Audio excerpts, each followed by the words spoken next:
I remembered the taste of metal before anything else. It was on my tongue and the back of my throat, bitter and sharp. The whiskey bottle lay tipped on the counter beside a scatter of empty pill shells. My hand still held the pen that had scrawled a note no one would read. I wanted an end, nothing more than silence. The floor beneath me thinned, the air folded like wet paper. I felt myself falling, but the fall was slow, almost gentle, as though I were being lowered through the hollow of a bell. Darkness gave way to stone. My body settled on a floor of dust, and I opened my eyes. A cathedral surrounded me. The walls rose impossibly high, ribs of stone twisting into arches blackened with cracks.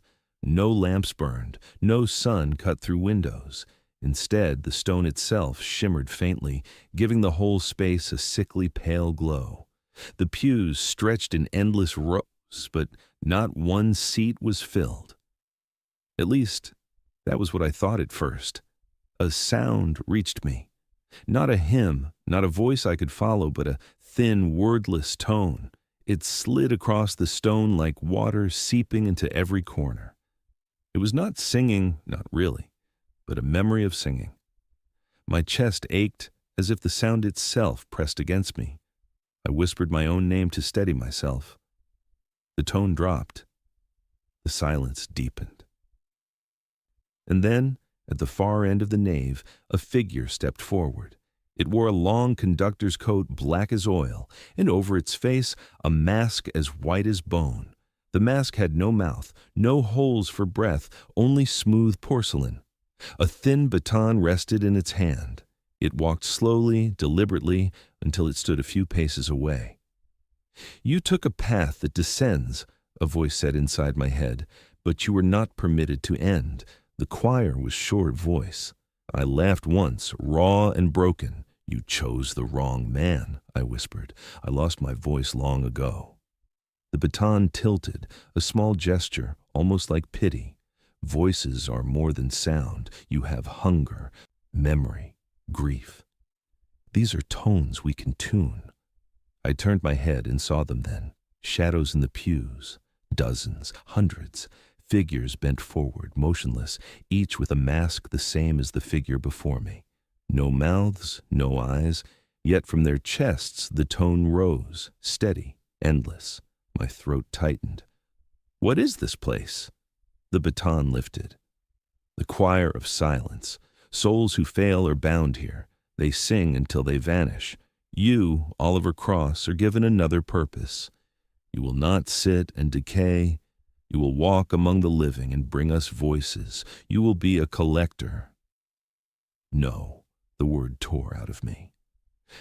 I will not serve you. You already belong to the silence, the voice said. You tried to leave your body behind. You tried to erase your note, but silence does not erase. Silence consumes. If you refuse, you will sit in the pews. If you accept, you will collect. In both, you will sing. Choose the path that carries you slower. The shadows in the pews leaned forward. The tone thickened until it felt like a rope tightening around my ribs. My knees shook. I pressed my palm to my throat out of habit, and for a moment I thought I heard a hum inside me, faint but eager. What should I call you? I asked, my voice small. The baton tapped once against the stone. The choir master. The floor behind it shifted. A corridor opened where no door had been. A gap in the stone filled with air so dark it looked alive. Dust lifted and drifted into it. The shadows in the pews bowed their heads. The choir master pointed its baton toward the passage. Step forward, Oliver Cross. You will learn your first note soon. I stood frozen, staring into the black that now seemed hungrier than the pills I had swallowed, hungrier than the silence I had begged for. My feet moved without my consent. Each step carried me closer to the passage. As I reached the threshold, the choir master's voice pressed into me one last time. Never listen when the choir sings without words. There are songs that unmake. The air beyond the corridor shifted like breath against my cheek. The first sound I heard was not my own. It was the choir itself, humming low, waiting for me to follow. The corridor pulled me in. The air was heavy, colder than stone, and yet it seemed to breathe. My footsteps echoed in ways that did not belong to me, as though another set of feet walked a half-beat behind. I wanted to look back, but the choir master's voice pressed against my skull. "Do not turn. The choir watches." I kept moving. The dark opened into another chamber, smaller than the cathedral, but no less strange. The walls bent inward, shaped like ribs, and in the center stood a low altar of cracked marble. On it lay a sheet of metal, tarnished and black, etched with words I could not read. The symbols pulsed faintly, as if inked with blood that had not dried. The choir master appeared without walking, simply there at the far end of the chamber. Its mask glimmered in the dim light. It raised the baton and traced the air above the altar. "Every collector begins with rules," the voice said. "Without rules, the choir collapses. Without rules, the harvest spoils." The baton tapped the altar. The symbols flared and words surfaced in a tongue I could understand. They formed one by one, glowing red before fading back into black. Rule 1. Never take a voice that still sings hymns to God. The command struck me like a nail. I felt the weight of it in my chest, sharp and undeniable. Rule 2. A voice taken must be silenced in poetic justice. The words echoed louder, curling around me like chains. Rule 3. Collect only at night, never in daylight. The chamber darkened further as if the stone itself obeyed the command. Rule 4. Do not speak your true name while on a mission. I touched my lips, instinctively sealing them. Rule 5. Never listen to the choir when it sings without words. The last command was heavier than the rest. My ears rang as though I'd already broken it. I staggered back. My breath shook. What if I fail? The choir master tilted its head. Then your silence joins the pews. You will hum until dust swallows you. The shadows at the edge of the chamber leaned closer. Their masks glowed faintly, mouths blank, yet I swore I felt them smile. The baton struck the stone again. A shape formed beside the altar, a doorway this time, filled not with black but with the pale shimmer of night. I smelled air that did not belong here, city air, smoke, and rain. You will bring us the first voice, the choir master said, a song that once praised the altar but now praises itself, Isabella Moore. She stands before crowds, not God. She lifts herself above heaven. Bring us her tone. The name struck something faint in memory. I had seen her face once, years ago, on the cover of a music program. She was a star then, a voice the world admired. I had envied her. Now her name was a sentence. I shook my head, fear tightening my throat. You are asking me to kill. You will not kill, the voice pressed. You will silence. Her voice will join us and her body will follow. This is harmony. This is justice. The doorway flared brighter. I saw the outline of a city beyond it, lamps glowing in fog, a street wet with rain. Emily's face flashed in my mind. No, not Emily. Lauren Hayes, a reporter I had once met, a stranger who asked about the choir long before my accident. She had written about corruption in churches, her words sharp as knives. I wondered if she had ever interviewed Isabella. My thoughts blurred. The baton cut them short. Step through, the choir master commanded. I stood frozen, but the pull of the doorway was relentless. The night beyond waited, and with it the weight of my first mission. My feet lifted. The stone beneath me seemed to vanish. The cold of the chamber melted into damp air. The sound of distant traffic replaced the hum of the choir. I stumbled forward and found myself on a narrow street lined with old brick buildings, their windows glowing faintly. Rain slicked the pavement, reflecting the lamps in fractured halos. The doorway was gone, but the voice remained inside me. Find Isabella Moore. Collect her tone. Do not forget the rules. I leaned against the wall, gasping, rain dripping into my eyes. Somewhere in the city, a woman sang for crowds who adored her. Somewhere, I was meant to take that song away forever.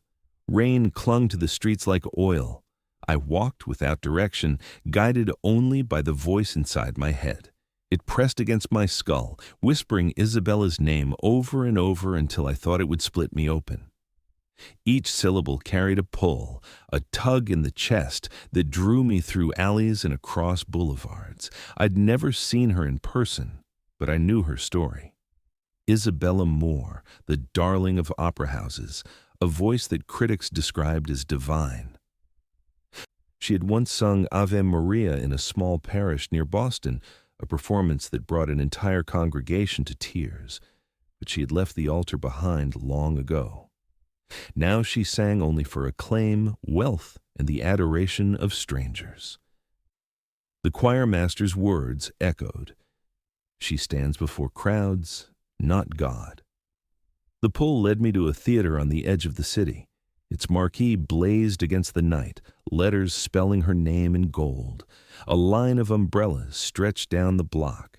I slipped past them, unseen. It was as though the rain itself hid me. Inside, the hall glittered with chandeliers and velvet. The audience hushed as the lights dimmed. The curtain rose. Isabella stepped into the glow. She was radiant, cloaked in crimson silk, her hair bound with pearls. Her voice rose, pure and sharp, filling the hall like fire spilling into every corner. The crowd leaned forward, entranced. For a moment, even I forgot why I had come. The sound was a blade and a balm at once. Then I saw her eyes. Cold, proud, glittering not with devotion but hunger. Each note was a mirror turned toward herself. The hymn that once had lifted hearts now bent inward, praising only Isabella. The baton in my skull tapped once. The rules flared inside me. Poetic justice. I stood at the back of the hall, my throat tight. I did not know how to begin. The choir master had given no instructions beyond the command. Yet my body seemed to know. My chest tightened. My hand lifted. I mouthed her name. The chandelier lights flickered. A string snapped in the orchestra pit. Isabella's voice wavered, just for a heartbeat. She pressed harder, forcing the note higher. That was when I felt the air shift. The sound around me bent, her aria twisted. What had been a line of beauty curdled into a scream. The audience gasped. Some rose to their feet. Isabella's hand flew to her throat. She tried again, forcing air.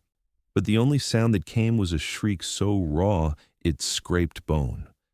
She staggered, her eyes wide with disbelief. She clutched her chest as though something inside were tearing loose.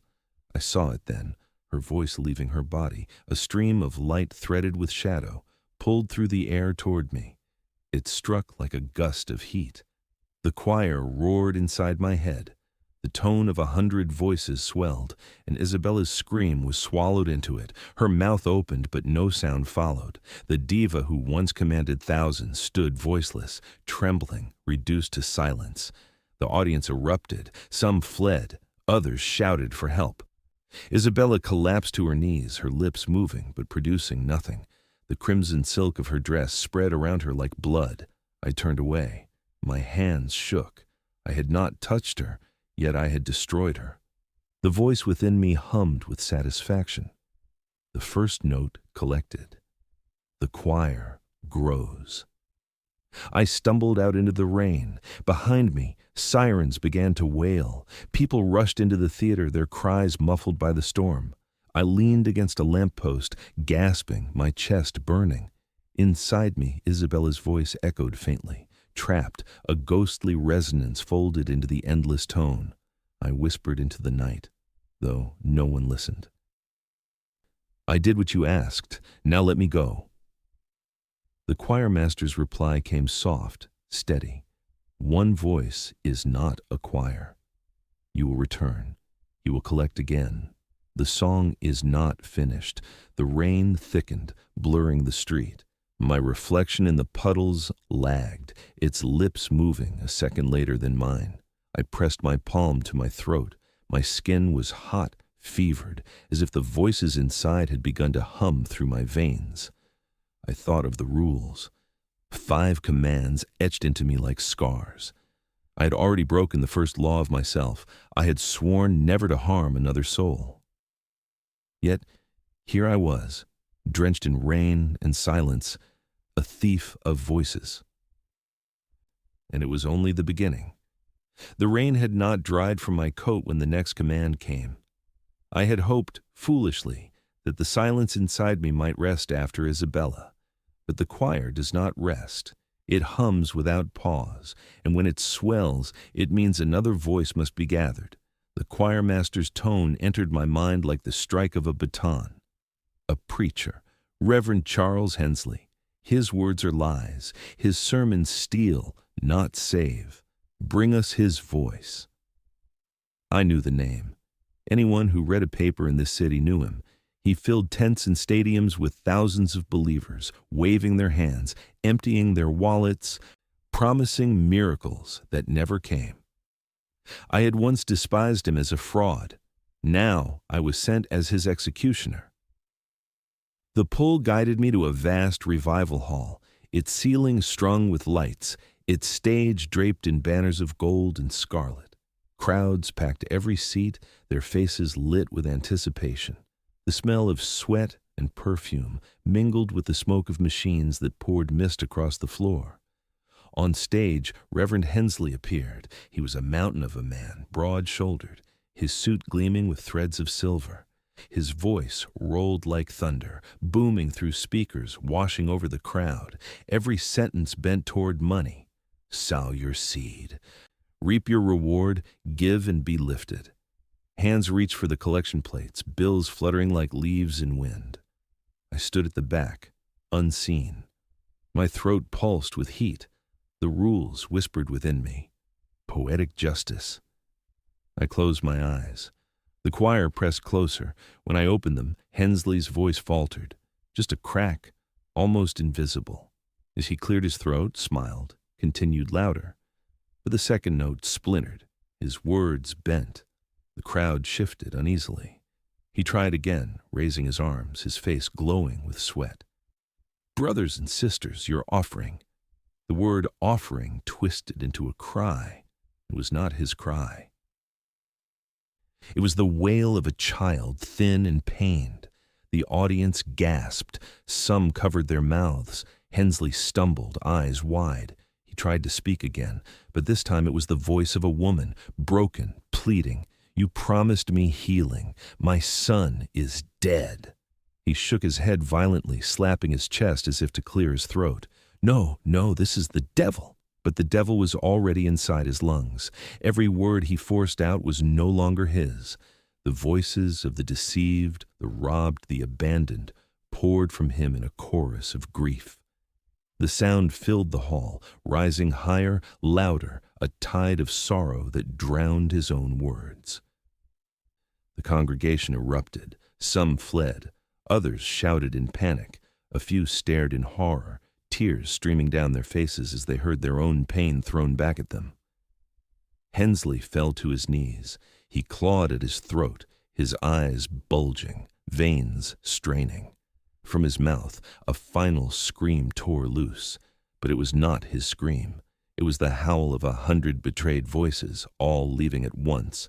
I felt it strike me, a surge of fire that seared into my chest. His true voice, stripped from his body, was pulled into the choir inside me. The humming deepened, my vision blurred.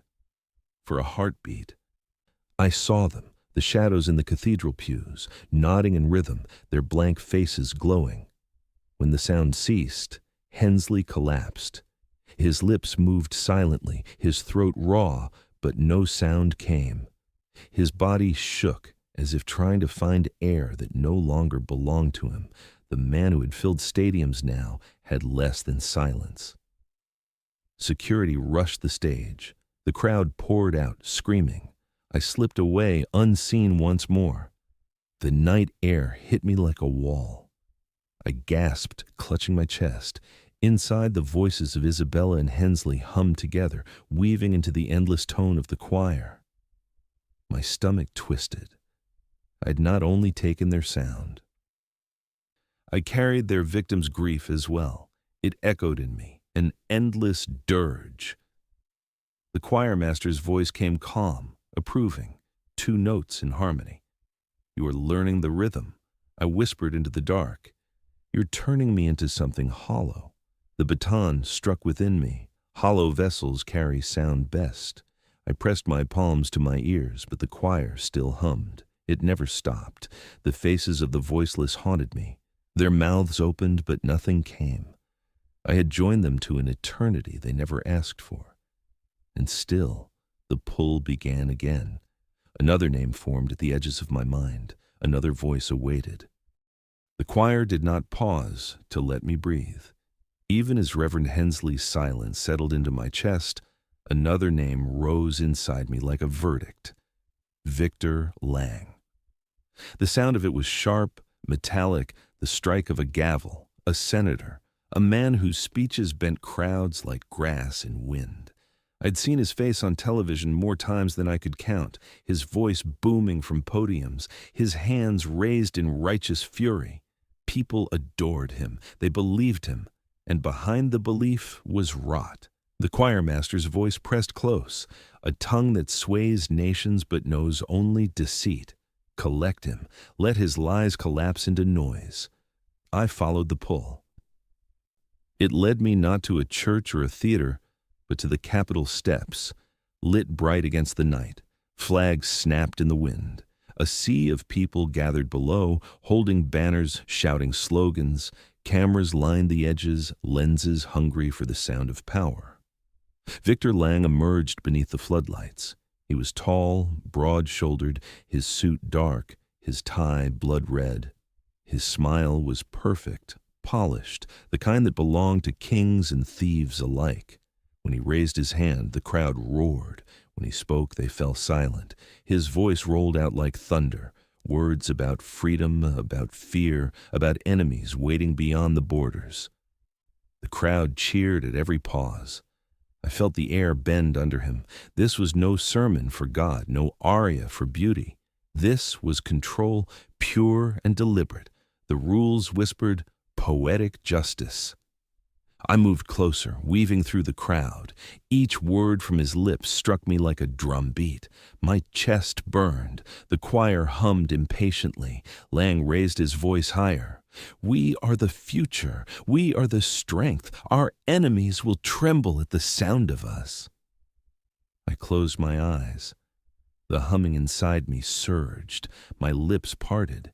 His name slipped out. The microphone crackled. His next word twisted. What should have been a promise became a snarl. The crowd shifted uneasily. He coughed, then bellowed louder. But his words broke again, shattered into a harsh bark. It was not language anymore. It was the sound of rage stripped of meaning, guttural and raw.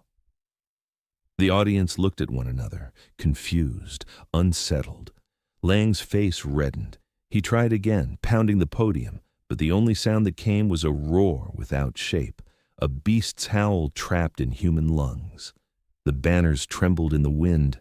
The cameras flickered. The crowd recoiled. Panic spread. Shouts rose. Some laughed nervously. Others screamed. Lang thrashed, gripping the microphone, his veins bulging, his eyes wide with fury. He forced air through his throat, but the only sound was chaos, a tide of meaningless noise, louder and louder, until the speakers blew out in bursts of static. Then it happened. His true voice tore free. A streak of light and shadow burst from his chest, twisting upward, sucked into me before I could resist. I gasped. The choir roared approval. Lang's scream collapsed into silence. His mouth opened and closed like a fish, but no sound followed. He fell against the podium. The crowd surged in panic. Security rushed forward. Cameras caught every moment, lenses capturing his ruin. I slipped into the dark, my ears ringing with the stolen voice. Inside me, Isabella, Hensley, and Lang hummed together, weaving into the endless tone. My skin burned. My reflection in a window shivered, lagging half a second, lips forming words I had not spoken. The choir master's voice followed, calm, relentless, 3 voices. The harmony deepens. Soon you will hear the true hymn. I pressed my palms to my temples. I cannot carry more. The baton struck inside me. You will carry until silence breaks. That is your purpose. I stumbled down an alley, choking on air.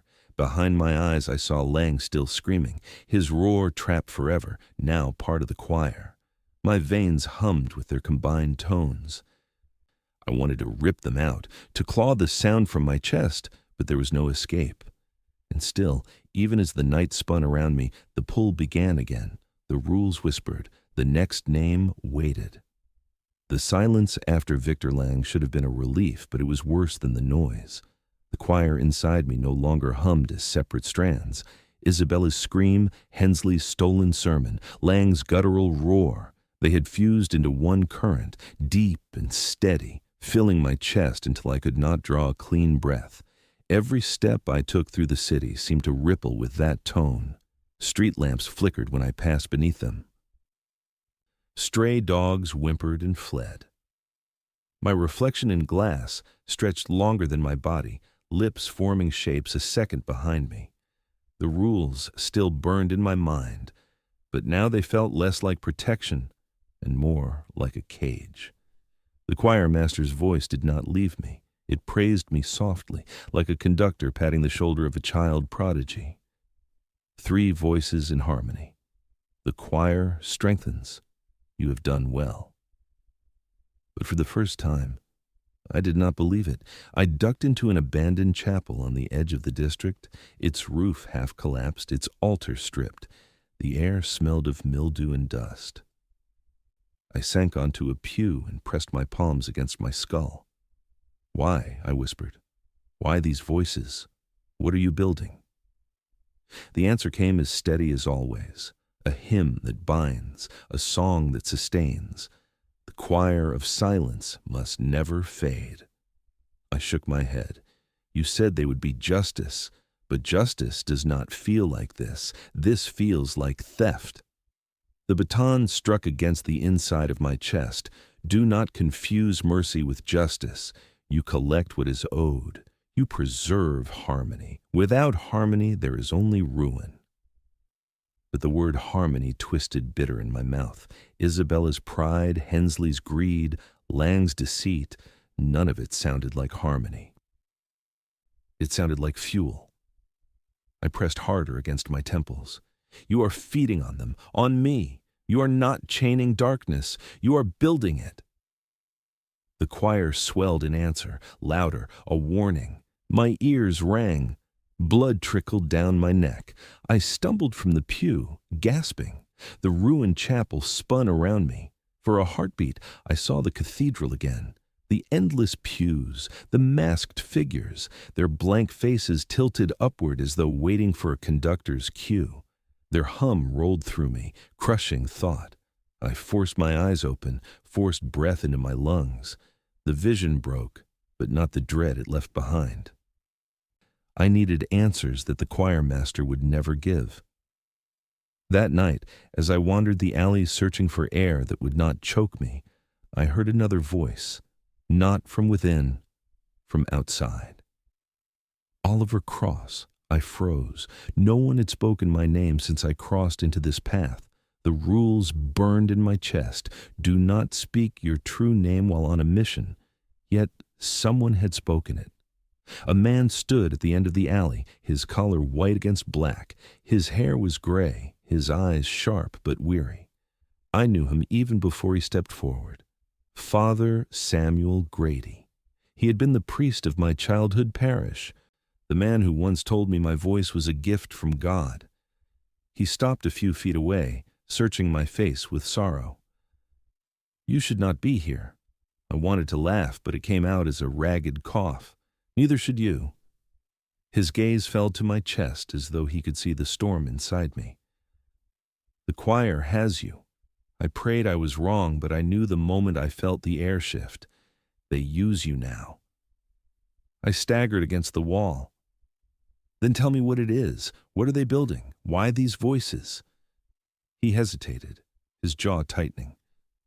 The choir was not meant to be a punishment. It was meant to be a prison. Long ago, Rome learned that voices carry more than sound. They carry pieces of the soul. Enough voices woven together can chain what even Scripture cannot name. That was the choir's purpose. I shook my head violently. No, that is not what I feel. They are not chaining anything. They are feeding. They are growing. Grady's eyes darkened.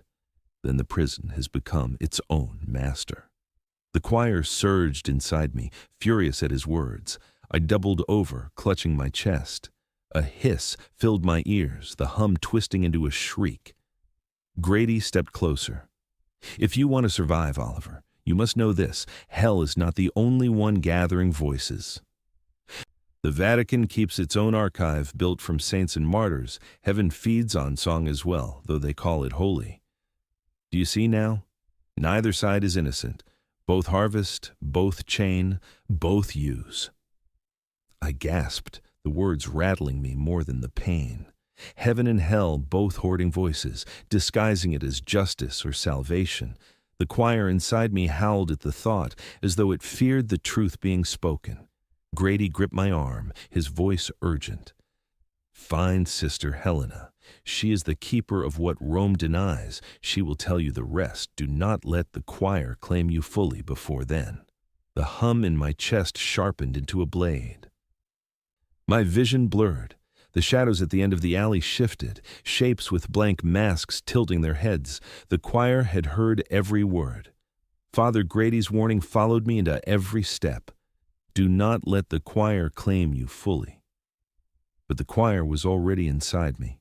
It did not need permission. It only needed a moment. That moment came sooner than I expected. I wandered the city for days, avoiding crowds, speaking to no one. Lauren Hayes had called once, leaving a message on my old phone. She had questions about corruption in the church, about singers who vanished. I deleted it before I could hear the end. I was too afraid she might hear the hum in my breath. On the third night, I found myself drawn back to the cathedral. Not by choice. My feet carried me as if the ground beneath had tilted, guiding me across blocks and alleys until the ruins loomed ahead. The doors were open, wide as a throat.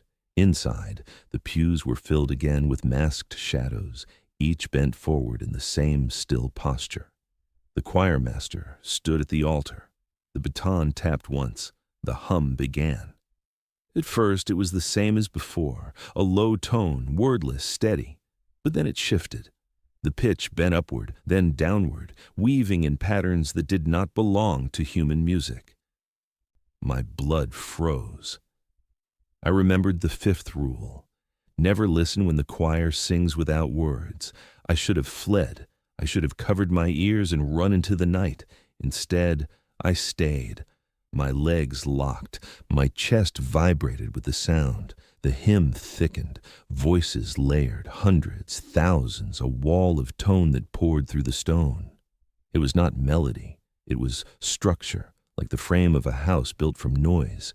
Each note carried weight, stacking on the last until the air itself felt heavy enough to crush bone. I clutched my head. My vision fractured. The shadows in the pews swelled and shrank with the rhythm, masks glowing faintly, blank mouths opening though no mouths existed. Light bled from cracks in the arches. Then I began to see, not with eyes, with sound. Images unfolded in vibration, a tower rising from black sand, chains as thick as rivers, something vast and shapeless straining against them, every movement rattling the universe. The hymn was not praise. It was scaffolding, a cage, a prison built not of stone but of voices. My mind recoiled. The sound tore at me, pulling threads from thought. My name unraveled, syllable by syllable. I fell to my knees, blood dripping from my ears. The choirmaster lifted the baton higher, conducting the unworded hymn. Its mask tilted toward me, and though it had no mouth, I swore I saw it smile. The noise bent tighter. My chest cracked. I felt Isabella's scream, Hensley's cries, Lang's guttural roar all surge at once, pulled upward, eager to join the hymn. My own breath faltered. The choir was trying to strip me into it, to make me one more thread in the cage. No, I gasped, no. But my protest was swallowed. The hymn cut through me, my memories scattered. I saw Sarah, my wife, alive and laughing. Then her face dissolved into ink. I saw myself at 12, singing psalms. Then the voice broke into static. Everything I was, shredded and rearranged into vibration. I crawled toward the aisle, nails scraping stone. The sound followed, pressing harder. Shadows leaned close, their blank masks inches from my face, their bodies trembling with the hymn.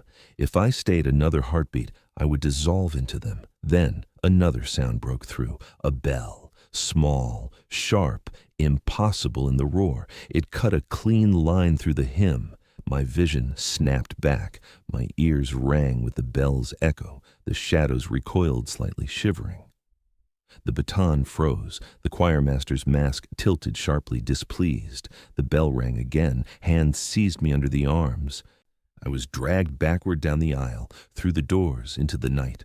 Cold air slammed against me. The hymn cut off like a blade severed it. I lay on the ground outside, coughing blood, ears ringing. Above me stood Sister Helena Crow. Her veil was torn, her eyes wide but steady. In her hand she held a small brass handbell, old and worn. "You listened," she said, her voice trembling with fury. "Rule 5 was clear. Never listen when the choir sings without words. You nearly let them unmake you." I tried to answer, but only a rasp came out. My throat burned as if the hymn had tried to rewrite it. Helena knelt close, eyes sharp. "Now you understand what they build. The hymn is not music. It is architecture. The choir is constructing a prison for something vast. But tell me, Oliver?" She leaned closer, her voice dropping to a whisper. "Are they guarding it or feeding it?" The bell rang once more. The shadows in the cathedral hissed. The doors slammed shut. I stared at her, shaking, unable to answer, because deep inside me the choir still hummed. And beneath that hum, something else had whispered my name. The bell's echo lingered long after the cathedral doors shut. My chest still shook with the phantom hum of the choir. I tasted blood on my tongue. Sister Helena's grip on my arm was iron. She half dragged me across the gravel, away from the looming spires that rattled faintly even in silence. We reached an old rectory on the edge of the district. Its windows were boarded, its roof sagged, but inside a lamp burned low. Father Samuel Grady waited at the table, his shoulders bent, his face carved by sleepless nights. When he saw me collapse onto the bench, he closed his eyes as if his worst fear had been confirmed. "He listened," Helena said flatly. "If I had been a minute later, the hymn would have hollowed him." Grady rubbed his face with both hands. "The 5th rule exists for a reason. The hymn unravels thought. Once the choir pulls you into its architecture, you do not return." I coughed, shaking my head. "It was not music, it was scaffolding. They are building something." Helena set the bell on the table. "Yes, a prison. Or at least, that was what it was meant to be." Her eyes locked on mine. "But prisons do not hum with hunger. Prisons do not swell each time another voice is added. You felt it, did you not? Every soul you collected made the hymn louder, stronger. Ask yourself, Oliver, what are they feeding?" The memory of the vision made my stomach twist, chains like rivers, something vast straining against them. "You think it is not a cage," I whispered. "You think it is a mouth." Grady nodded grimly. "That is what Rome fears. Hell builds its choir, but do not believe heaven is clean. The Vatican keeps its own voices, holy voices, martyrs, saints, prophets, whose last breaths were recorded not on parchment, but in sound." I stared at him, stunned. "You mean they trap them too?" "They preserve them," Helena said, her tone bitter. At least that is the word they use. They claim those voices can be weaponized, turned into hymns of purity, chants that burn demons, psalms that tear open shadows. But whether the harvest is damned or sacred, it is still harvest. Grady leaned forward, his eyes sharp. Rome calls it the archive of sacred voices. I have seen its vaults beneath the basilica, hundreds of recordings, bound not by machines, but by relics. Choirs that never die, pressed into obedience. Do you see, Oliver? Heaven and hell are not enemies. They are rival collectors. My throat burned. The humming in my chest writhed, furious at his words. I clutched the table. Then all of this, Isabella, Hensley, Lang, they were not justice. They were not punishment. They were fuel. The baton struck in my skull. The choir master's voice hissed through the walls. Do not listen to them. They lie. They twist. I pressed my palms against my ears, but the voice was inside. The lamp flickered. The boards on the windows rattled. Shadows stirred at the edges of the room. Helena grabbed the bell and rang it once. The sound cut like a knife. The shadows recoiled, retreating back into cracks. She glared at me. You see how quickly it comes for you when truth is spoken? It fears the truth. Grady placed a hand on my shoulder. Oliver, you are not only a prisoner. You are a channel. Every voice you take flows into the choir, but some of it lingers in you. That is why you can still resist. That is why it has not claimed you completely. I shook my head. Resist? You call this resistance? I killed them. I silenced them. Helena's gaze softened for the first time. You are not the first. Collectors have existed for centuries. Some vanish into the choir. A few turn their burden against it. Which path will you take? I could not answer. The hum was too loud. Outside, thunder rolled through the sky was clear. The lamp guttered. The choir master's whisper seeped through the cracks.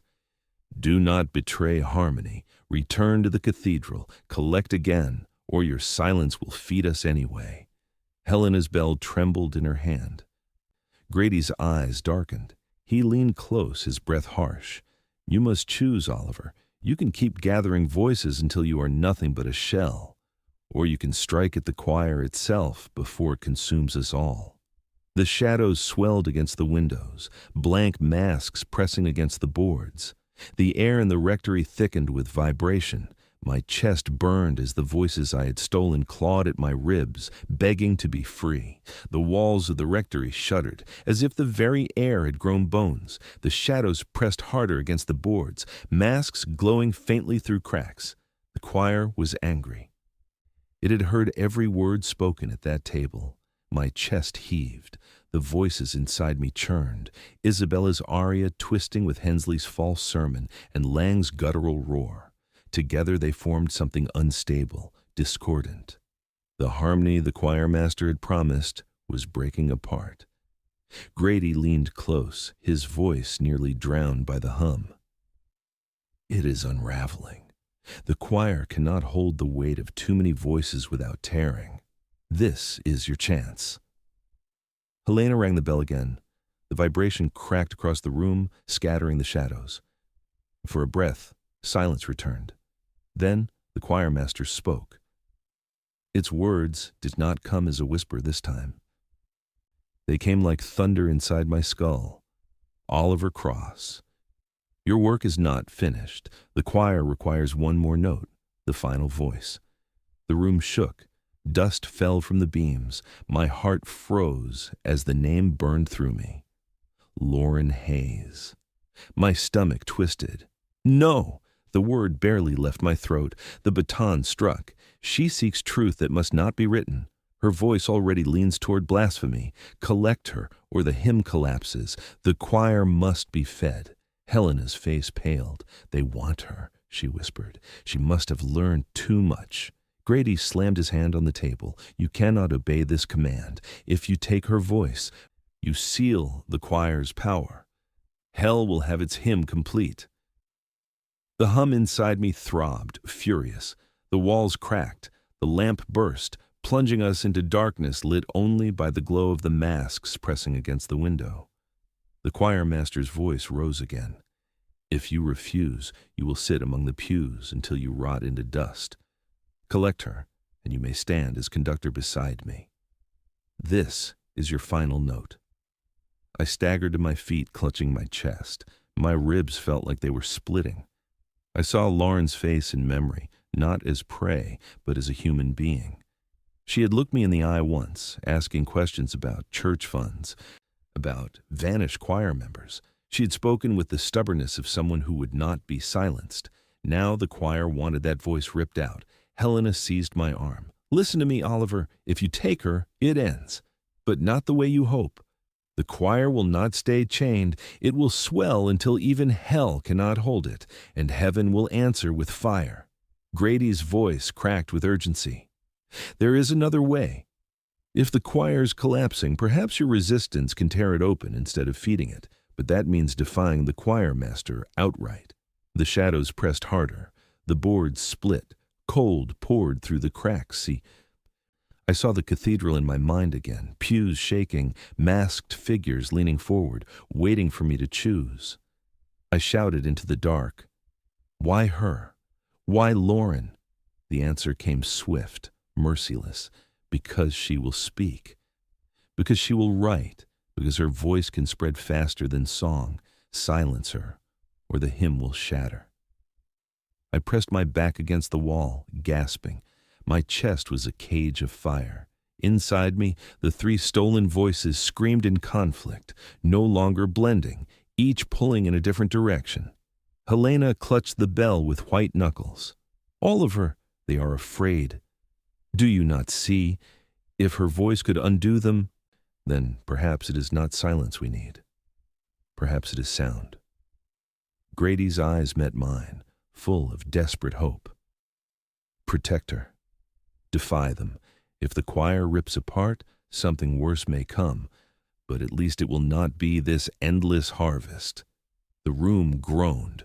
Boards snapped. Dozens of blank masks pushed through, their eyeless faces turned toward me. The choir master's baton struck like a drumbeat in my skull. Choose, collector. Take her voice or join the pews. There is no third note. My knees buckled. Sweat ran down my face. I could hear Lauren's laugh in my memory, quick and unguarded, the sound of a person who believed words still mattered. To silence, that would be to silence what little good remained in me. I lifted my head, forcing words through the fire in my throat. Then I will not collect her. The shadows shrieked. The cathedral roared inside my skull. The choir's hum shattered into discord, notes colliding, tearing at one another. My body convulsed. The walls of the rectory split. Grady shouted a prayer. Helena rang the bell again and again, the sound breaking through the chaos, but not enough to quiet it. The choir master's voice drowned all else. Then you will break with it. You will be the silence that collapses.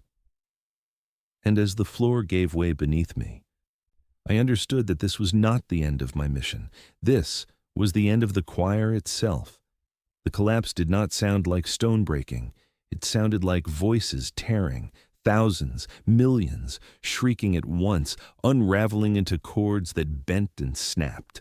I fell through black air, spinning, the hymn of the choir ripping itself apart inside my chest. When I struck ground, it was not ground. It was the cathedral again, but shattered. The pews lay in splinters. The masks of the shadows floated broken across the nave. Above the altar, the choir master stood, its baton raised, its mask cracked down the center. You defied the note, it thundered. You refused the final voice. Now you will carry what collapses. The humming inside me convulsed. Isabella's aria, Hensley's stolen cries, Lang's guttural roar, all broke apart, clawing at my ribs. My veins burned.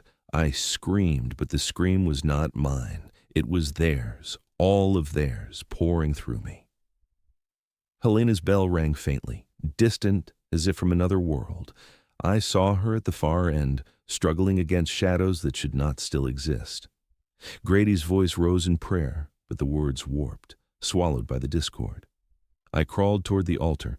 My body felt hollow, my skin stretched thin. The choir master's baton pointed at me, its mask tilting in judgment. If you will not serve as collector, then you will serve as prison. The words sank into me like nails. My chest cracked wider. The voices surged, desperate to escape. I knew what would happen if they did. The choir would not simply collapse. It would burst outward, free, feeding the thing, chained beyond sound. I pressed my bleeding palms against the altar. Then chain them to me. The choir master froze. For the first time, it hesitated. The crack in its mask widened, light spilling through. I opened your rules, I rasped. I broke them. I carried them. Now I choose. Let the silence rest in me. The baton trembled. The shadows screamed. The cathedral shuddered as though the choice itself bent its foundation. Then the flood began. The voices poured into me, torrents of sound, too many for any body to contain. I felt them claw at my mind, my memory, at my breath. They filled my veins with fire, my lungs with thunder. My vision went white. I thought I would explode. I thought my body would burst into dust. But instead, the sound compressed, folding tighter and tighter, drawn inward by my refusal to let it go. The choir's endless hum curled into my marrow, chained not by silver or scripture, but by my own will. When the storm ended, silence fell. True silence. I opened my eyes. The cathedral was empty. The pews gone, the shadows gone, the choir master nowhere to be seen. Only the altar remained, cracked and cold beneath my hands, but the silence was not clean. It lived in me now. Every breath trembled with the voices pressed inside. Every heartbeat echoed with their song. Helena staggered forward, her bell cracked in her hand. She stared at me with horror and pity. You chained it, not to the world, to yourself. Grady knelt beside me, trembling. God help you, Oliver. You are no longer a man. You are the choir's prison. I tried to speak, but the words came doubled. Beneath my voice, another whispered, Isabella, then Hensley, then Lang. A dozen voices overlapping, none mine, all mine. Helena covered her ears, tears streaming. You cannot hold it forever. Flesh rots, blood dries. When you weaken, the choir will break free again. I leaned against the altar, my chest rising and falling with effort. Then I will not weaken, not until I have no choice. The shadows stirred faintly at the edges of the nave, not whole, not gone, waiting. I closed my eyes. The voices inside me pressed against my skull, whispering, humming. Testing the chain of my will. Each night they would grow louder. Each night they would try to slip free.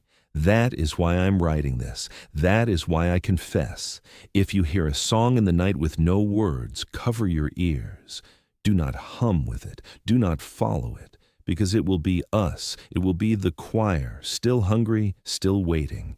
And one day when I falter, my voice will be among them. I am Oliver Cross. I was a singer once, then a thief of voices. Now I am the prison, and the silence inside me is learning how to sing.